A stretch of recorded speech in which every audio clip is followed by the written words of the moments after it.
안녕하십니까. 저는 강대영어학원에서 강서고 1학년 내신 담당하고 있는 김세진이라고 합니다. 지금부터 이번 2학기 기말고사 영어 시험에 대해서 말씀을 좀 드리도록 하겠습니다.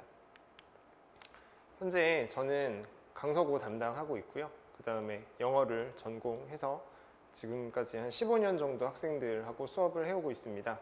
또 한편 제가 입시 진학지도에도 관심이 많아서 해당 분야에서 여러 교육을 수료하고 실제 현재로 학생들과 진학지도, 입시 상담 진행하고 있습니다. 자, 이번 시험에 대해서 먼저 범위를 좀 말씀을 드리자면 지난 2학기 중간고사와 범위, 양적인 측면에서는 거의 같다고 볼 수 있습니다. 일단 교과서가 평소처럼 2개과가 들어갔고요. 다음에 부교재는 이제 거의 끝이 나고 있기 때문에 그 18강부터 21강까지 그렇게 들어갔고, 이번에 그 지난 2학기 중간고사부터 조금 달라진 점, 지난 1학기하고는 차이점이 있다고 한다면 이 모의고사가 총 2개분, 2회분이 시험 범위에 포함이 된다는 것입니다. 아무래도 모의고사 같은 경우에는 학교에서 직접 수업을 진행하는 것이 아니고, 그 다음에 모의고사당 지문의 개수가 워낙에 많기 때문에 우리 학생들에게 체감적으로 다가오는 그 양이 훨씬 더 많은 편입니다. 이번 2학기 기말고사에도 지난 중간고사와 마찬가지로 2개분 들어가서 상대적으로 우리 학생들이 공부를 하는 데 있어 조금은 어렵지 않았을까 이렇게 생각을 해보고요. 외부 지문 같은 경우에는 강서고가 외부 지문을 특히나 올해 들어서는 아주 그렇게 많이 내고 있지는 않습니다. 선택형에서 2문제 정도 들어가서 절대적인 비중이 아주 높은 편은 아니었습니다. 그 비율에 대한 이야기를 계속 말씀을 좀 드리면, 일단 지난 시험, 지난 1학기 기말고사에도 그랬고 이번 2학기 들어서 중간 그리고 기말고사에도 마찬가지로 선택형은 총 36문제 출제되었고요. 그 다음에 서술형에서 총 3문제 이렇게 출제가 되었습니다. 시간은 60분이기는 하지만 그래도 60분 동안 서술형에 포함된 총 39문제를 우리 학생들이 정확하게 풀어내기에는 사실 어려움이 많이 있습니다. 늘 그랬듯이 이번 시험에서도 빠른 시간 내에 정확하게 답을 찾는 것이 관건이었다고 말씀을 드릴 수 있고요. 그 다음에 이번 시험이 이전 시험과는 약간 다른 양상을 보이는 부분이 뭐냐면 바로 이 모의고사의 비중이 지난 시험들 대비 굉장히 많이 늘어났다라는 점입니다. 이전에는 교과서는 늘 좀 많이 나오지 않지만 대개 시험 범위는 부교재, 그러니까 리딩 파워에서 가장 많이 출제가 됐었습니다. 근데 이번 기말고사에서는 보시다시피 부교재 그리고 모의고사가 훨씬 더 많이 나왔죠. 물론 선택형 말고 서술형에서 부교재를 활용한 문제들이 나오기는 했지만 절대적인 비중을 놓고 봤을 때 모의고사가 가장 많이 출제가 된 부분입니다. 이런 것 때문에 우리 학생들이 느끼는 체감 난이도가 올라가는 그런 요인이 됐다고 볼 수 있고요. 다음은 이제 각 영역별로 문제가 어떻게 나왔는지를 좀 말씀을 드리겠습니다. 교과서 같은 경우에는 보시는 바와 마찬가지로 한 4가지 정도 되는 유형으로 출제가 되었고요. 사실 교과서는 그 부교재라든지 모의고사 이런 기본 지문들에 비해서도 난이도가 좀 쉬운 편이기 때문에 기본적으로 변형을 많이 합니다. 그냥 교과서에 있는 지문 그대로를 문제를 내면 아무래도 우리 학생들이 너무 쉽게 풀어버리기 때문이죠. 그래서 지문을 변형을 해서 원래 그 교과서에 있던 그 텍스트 그대로보다는 아무래도 조금 더 어렵게 나오긴 했지만 그렇다고 해서 교과서에서 문제가 아주 어렵게 출제되는 편은 아닙니다. 이번에 5문항 나왔는데 5문항 전부 조금씩 원문하고는 다르게 변형이 이루어진 채로 출제가 되었고요. 그 다음 이제 비중이 좀 줄었다고는 하지만 여전히 중요한 부교재, 바로 EBS 리딩 파워죠. 그 선택형 같은 경우에서는 데이라는 건 이제 주제, 요지, 제목 이런 거를 찾는 유형들을 묶어서 데이 찾기라고 합니다. 데이, 그 다음에 함축적 의미 추론, 어법, 무관한 문장, 삽입, 요약문, 빈칸 보시다시피 좀 대체로 다양하게 출제가 되었고요.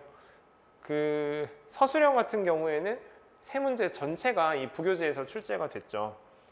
그 아무래도 시험 범위에서 서술형으로 출제가 된다에는 시험 범위 중에서도 학교에서 수업으로 진행하지 않은 부분에 대해서는 서술형을 내지 않는다라는 그런 기준이 있기 때문에 서술형은 수업 진도 진행했던 리딩 파워 부교재에서만 전부 출제가 됐습니다. 뒤에 가서 조금 더 말씀을 드리긴 하겠지만 이번 시험 난이도 전체를 고려했을 때 지난 1학기 기말고사 그 다음에 2학기 중간고사 대비해서 서술형 자체의 난이도는 다소 쉽게 나온 편입니다. 그 작년하고는 좀 다르게 올해 들어서 강서고가 그 서술형을 조금 어렵게 내는 경향이 좀 있었는데 이번에 2학기 기말고사의 그 서술형은 그 전년도 그 평소에 강서고에서 내던 그런 서술형 문제의 난이도하고 좀 비슷하게 나왔다고 말씀을 드릴 수 있습니다. 그 다음에 이제 지문 변형은 당연히 발생을 했고요. 서술형에서는 지문 변형을 좀 안 하는 그런 경향이 있었는데 서술형 2번 같은 경우에는 그 리딩 파워 부교재에서 음악에 관련된 우리 학생들이 조금 어렵게 느꼈던 그런 지문이 하나 있었거든요. 근데 그 지문의 내용을 일부 패러프레이징을 좀 해서 그리고 여기에서 이제 요약문을 완성하는 빈칸을 채워서 요약문을 완성하는 그런 유형이 있었는데 뭐 문장 완성을 길게 하거나 어법상 틀린 부분을 많이 찾아야 하는 식의 그런 우리 학생들이 조금 어려워하는 그런 유형으로는 출제가 되지 않았지만 그래도 부교재 서술형에서 지문에 대한 원문에 대한 패러프레이징 변형이 있었다라는 건 약간은 특이할 만한 사실입니다. 그 다음 모의고사. 앞서 말씀을 드린 것처럼 이번에는 모의고사의 출제 비중이 가장 높았는데요. 뭐 수능에 나오는 모든 유형들이 사실상 다 문제화됐다고 보시면 됩니다.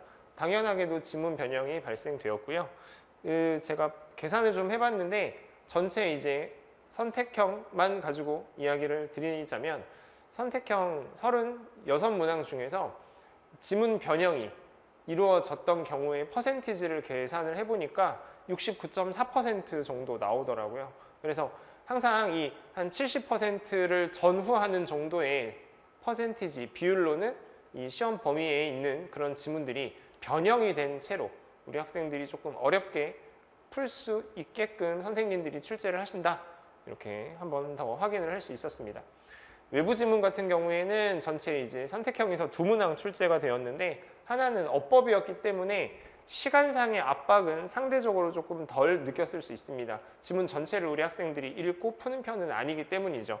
그 다음에 빈칸 출제 되었는데 뭐 고등학교 3학년 정도 난이도기는 했습니다만은 전체의 문항수가 좀 많은 거 대비해서 외부 지문이 2문제 나왔다라는 건 상대적으로 비중은 조금 낮았다고 말씀드릴 수 있습니다. 자, 그래서 전체적으로 좀 정리를 해서 말씀을 드리면 사실은 그 1학기 기말고사가 조금 어려웠고요.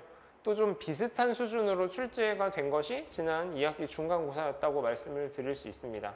근데 사실 문항의 그 각각의 난이도를 감안을 하면 앞서 그 1학기 기말고사, 그 다음에 2학기 중간고사보다는 이번 시험이 약간은 조금 쉽게 나온 측면이 없지 않아 있었어요.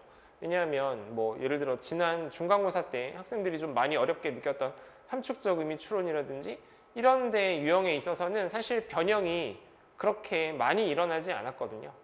그래서 변형의 어떤 수준을 감안을 했을 때 개별 문항 자체의 난이도는 지난 두 시험 대비 약간은 하락을 했다. 근데 그렇다고 우리 학생들이 쉽게 느낄 수 있는 시험이었느냐? 그거는 아닙니다. 왜냐하면 기본적으로 원체 문항수가 많아서 시간의 압박을 많이 느꼈을 수 있고 또 모의고사가 출제 비중이 지난 시험들에 비해서 확연히 늘어나지 않았습니까? 근데 모의고사 아무래도 수업 시간에 좀 덜 다루어진 그런 모의고사에서 이만큼 높은 비중으로 출제가 되었다.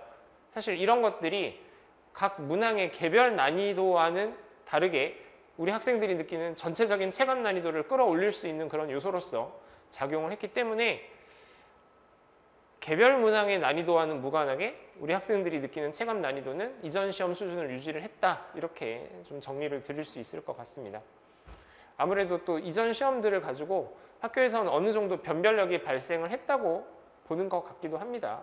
이거보다 더 어렵게 낼 수도 사실은 있었을 텐데 그렇지 않았던 걸 감안을 하면 말이죠. 그다음에 뭐 지문 변형, 앞서 말씀드리는 것처럼 거의 70% 정도 되는 지문들이 원문에서 상당히 변형이 많이 되어서 뭐 선생님이 문장을 다른 식으로 다시 패러프레이징을 하시다 보니까 전체적인 지문의 분량이 증가하기도 하고 그 다음에 원래 있던 내용의 어떤 일부분을 추가적으로 덧붙이는 형태로 변형이 이루어지기도 하기 때문에 또 학생들이 읽고 또 고려해야 할 사안들, 정보들이 추가되는 그런 양상은 뭐 여전히 강서구 시험의 특징답게 이번 시험에서도 확인을 할 수 있었습니다.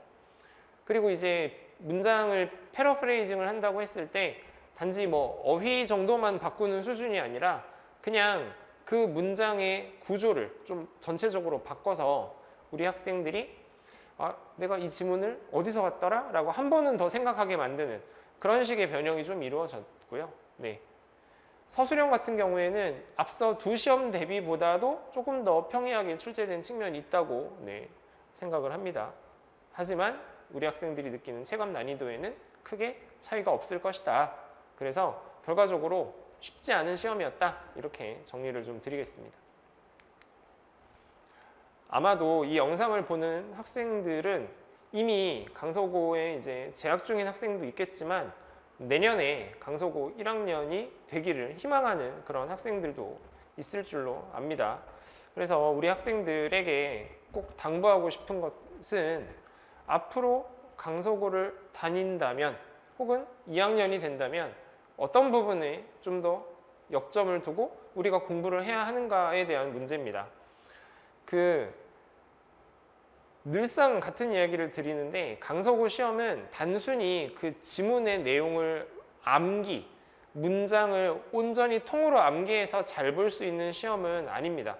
기본적으로 이 언어적인 감각이 있으면 너무 좋고요.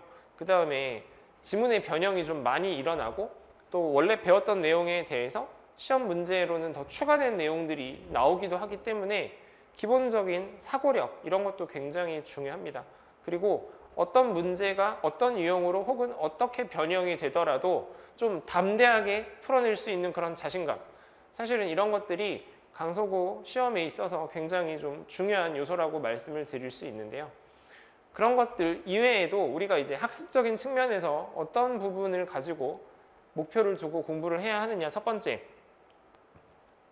우리 학생들이 지문을 읽을 때 좀 그냥 설렁설렁 대강대강 겉핥기식으로 읽는 경향이 있습니다. 근데 그런 식으로 지문을 가볍게 파악을 했다가는 이 변형이 굉장히 많이 일어나는 이런 시험 문제에는 대응이 잘 되지 않을 수 있어요. 그래서 평소에 뭐 내신 대비 기간이든 아니면 평소에 영어 실력을 쌓기 위한 혹은 수능을 대비하는 수업이 됐든지 간에 지문 하나를 보더라도 이 지문에 어떤 특징이 있는가, 이 지문의 논리 전개 방식은 어떤 방식으로 이루어지고 있는가, 그래서 이 지문이 결국 하고자 하는 이야기는 무엇인가, 좀 이런 전체적인 구조적인 내용적인 사고의 흐름적인 측면들을 다각적으로 고려해가면서 지문을 읽는 그런 연습이 평소에도 굉장히 많이 필요합니다. 그냥 눈으로 읽어서 해석이 가능한 수준으로만 공부를 했다가는 절대 좋은 성적을 받을 수 없는 게 바로 이 강서구 시험입니다. 그래서 단지 암기, 평소에 뭐 특히나 중학교 때는 암기로서 좋은 성적을 받는 것이 어느 정도 가능하잖아요. 근데 단순 암기를 했다가는 사실 상당히 시간이 낭비되는 것일 수도 있습니다. 그래서 이 지문의 어떤 글의 내용이 어떤 논리 방식으로 전개되고 있는지를 전체적인 흐름을 먼저 파악하는 능력 평소에 키워야 하고요. 그 다음에 이제 내신 대비를 하는 동안에는 제시된 문장에서 그 표현이 시험에 그대로 나오는 것이 아니기 때문에 물론 이거는 학원과 선생님의 도움이 필요합니다만은 내가 지금 보고 있는 이 문장이 어떤 식으로 다르게 표현될 수 있는지, 예를 들어 긍정문이었다면 부정문으로 표현된 방식 혹은 그 반대도 있겠죠. 그 다음에 이 상황에서는 이런 단어를 써서 문장을 만들었지만 이 단어의 반대 의미 어휘를 썼을 때 문장이 또 내용이 구조가 어떻게 달라져야 하는지 이런 것들을 종합적으로 고려해 가면서 공부를 하는 거, 이런 것들이 이제 강서구 내신을 잘 등급을 받기 위해서는 꼭 필요한 학습 방법입니다. 그러기 위해서는 지문 속에 있는 그 수많은 단어들이 있겠죠. 그 중에서도 주요 어휘들 중에서 뭐 유의어, 반의어, 파생어 이런 것들을 좀 포괄적으로 폭넓게 학습을 해서 어떻게 문장이 변형이 된다 하더라도, 내용이 바뀌어 나온다 하더라도 크게 흔들리지 않게끔 준비를 철저히 하는 것이 필요하고요. 그 다음에 이제 구문 독해 굉장히 중요합니다. 내가 봤던 문장이 고스란히 그대로 시험에 나오지 않을 수 있기 때문에 결국은 처음부터 다시 새롭게 해석을 해야 되는 상황이 벌어질 수 있단 말이죠. 그러기 위해서는 어법을 그냥 단순히 틀린 것 찾기만 할 수 있는 그런 정도의 다소 얕은 지식으로만 공부를 할 것이 아니라 그 문법이 문장 독해, 구문 독해에 어떻게 적용될 수 있는지 조금 더 근원적으로 원리를 이해하고 공부를 하는, 그래서 구문 독해를 좀 평소, 특히 이 영상을 보고 있는 예비 고 1학년이 아마도 있다면 구문 독해, 그 문장의 구조를 정확하게 분석을 해서 이거를 독해에 적용하는, 생각보다 우리 학생들이 이거를 잘 못해요. 그냥 눈으로 읽어서 대강의 문장의 의미 정도만 파악하는 걸 갖고 본인은 독해를 했다고 생각을 하는데, 사실 그런 정도의 독해라면 고등학교 와서 좋은 성적, 뭐 모의고사, 수능, 내신 쉽지 않습니다. 정확하게 문장 구조를 파악을 해서 내용을 정확하게 문장으로 완전히 옮길 수 있는지, 이 연습이 나중에 학교 들어가면 사실 쉽지 않아요. 평소에 특히 예비고1 시기, 이 겨울 방학 이때 연습을 많이 해둬야 합니다. 그 다음 뭐 서술형 같은 경우에는 사실 뭐 다른 학교들에 비해서 강서구 서술형이 엄청 어렵게 나오는 편은 아닙니다. 아무래도 시험에 나올 만한 그런 주요 문장들이 있고 거기에서 서술형으로 출제가 좀 되는 경향이 있는데, 물론 시험 범위가 워낙 많다 보니까 이렇게 따져도 공부할 양이 결코 적진 않죠. 하지만 그렇기 때문에 평소 문법적으로, 어법적으로 좀 중요한 혹은 뭐 주제를 내포하고 있는 그런 주요 문장들에 대해서는 그런 문장들 위주로 내신 기간에 철저히 숙지를 하면 서술형은 상당 부분 대비가 된다라고 말씀을 드릴 수 있고요. 외부 지문, 이거는 절대적인 문제 출제 비중이 다른 시험 범위들에 비해서 많은 편은 아니지만 이 지문 자체가 내가 이 지문을 이전에 공부를 했었나? 라고 생각이 들 만큼 선생님들이 변형을 많이 하시는 측면이 있기 때문에 그냥 외부 지문, 그러니까 뭐 이거를 내가 이전에 공부를 했니 안 했니를 고민하는 그런 식의 문제풀이가 아니라 그냥 평소에 우리가 모의고사 보듯이 어떤 지문이 나와도 자신 있게 풀어낼 수 있는 그런 기초적인 능력, 또 그런 자세, 태도, 자신감을 좀 키우는 게 필요하겠습니다. 물론 그런 마음가짐이 있으려면 어휘나 어법에 대한 기본 실력은 당연히 그 이전에 갖추어져 있어야 되겠죠. 그 다음에 이런 것들은 당연히 강서구가 좀 이제 뭐 수능형 문제를 지향한다고들 이야기를 하잖아요. 기본적으로 그 수능에 나오는 영어 문제 유형들은 각 유형별로 어떻게 접근해야 하는가라는 그런 방법론들이 있습니다. 이런 것들을 평소에 충실하게 연습을 해두고 그 다음에 실전에 적용할 수 있을 만큼 갈고 닦아야 내신뿐만이 아니라 그 실제 모의고사 그리고 나중에 볼 수능에서도 좋은 성적을 받을 수 있을 겁니다. 그래서 각 지문에, 각 수능 유형에 대한 접근법, 요거 굉장히 중요합니다. 제가 담당하고 있는 강서구 전문반 교육과정의 특징을 좀 말씀을 드리면요. 일단 저부터가 그냥 지문을 대강대강 읽지 않고 이거를 어떻게 학생들에게 문장을 패러프레이징해서 줄 것인가, 그 다음에 이런 지문이 만약에 시험에 나올 가능성이 있다면 어떤 유형으로 출제될 가능성이 높은가를 철저히 고민을 하고 난 뒤에 학생들에게 제시하는 수업을 진행을 하고 있습니다. 그리고 저는 평소에 어법과 어휘에 대한 그런 강조를 굉장히 많이 하는 편이기 때문에 변형을 할 때도 또 어휘를 제시를 할 때도 그런 것들을 감안을 해서 최대한 풍부하게 변형을 학생들의 생각의 가능성을 넓혀주는 방식으로 내신을 진행을 하고요. 그 다음에 이제 그 어휘, 네. 아무래도 그 영어 혹은 외국어의 반은 어휘라고 제가 종종 말씀을 드리는데 어법이 상대적으로 조금 부족해도 어휘력이 풍부하면 상당 부분 해결이 되는 게 또 네, 수능형 영어, 나아가서 강서구 내신이기도 합니다. 그러다 보니까 이 어휘를 제가 평소에 학생들에게 좀 최대한 많이 풍부하게 유의어, 반의어, 파생어 근거해서 스토리텔링 식으로 우리 아이들이 최대한 많이 접하게 그렇게 전달을 하고 있고요. 어법은 앞서 말씀을 잠깐 드렸습니다만은 기본적으로 피상적으로 그냥 기본 개념에 대해서는 알고 있는데 이게 문장 내에서 어떻게 적용이 되는가에게 학생들에게 제가 역으로 물어보면 문법을 오래 공부했다고 하는 친구들도 의외로 대답을 잘 못하는 경우들이 굉장히 많습니다.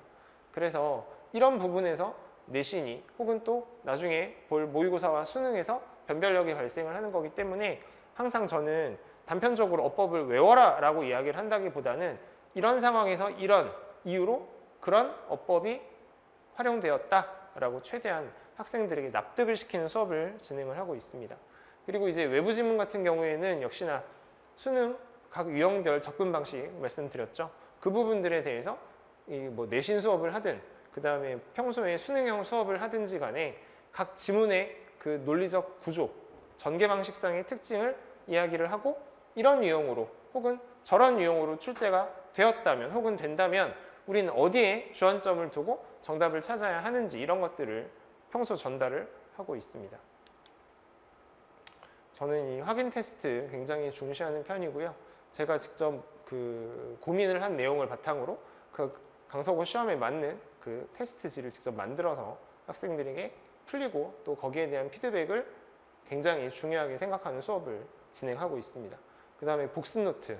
평소 우리 친구들이 복습을 잘 안 하다 보니까 여기에 대해서 복습을 좀 할 수 있는 장치 이런 것들을 마련을 해서 과제로 부과를 하고 있고요. 수능 대비 수업, 네.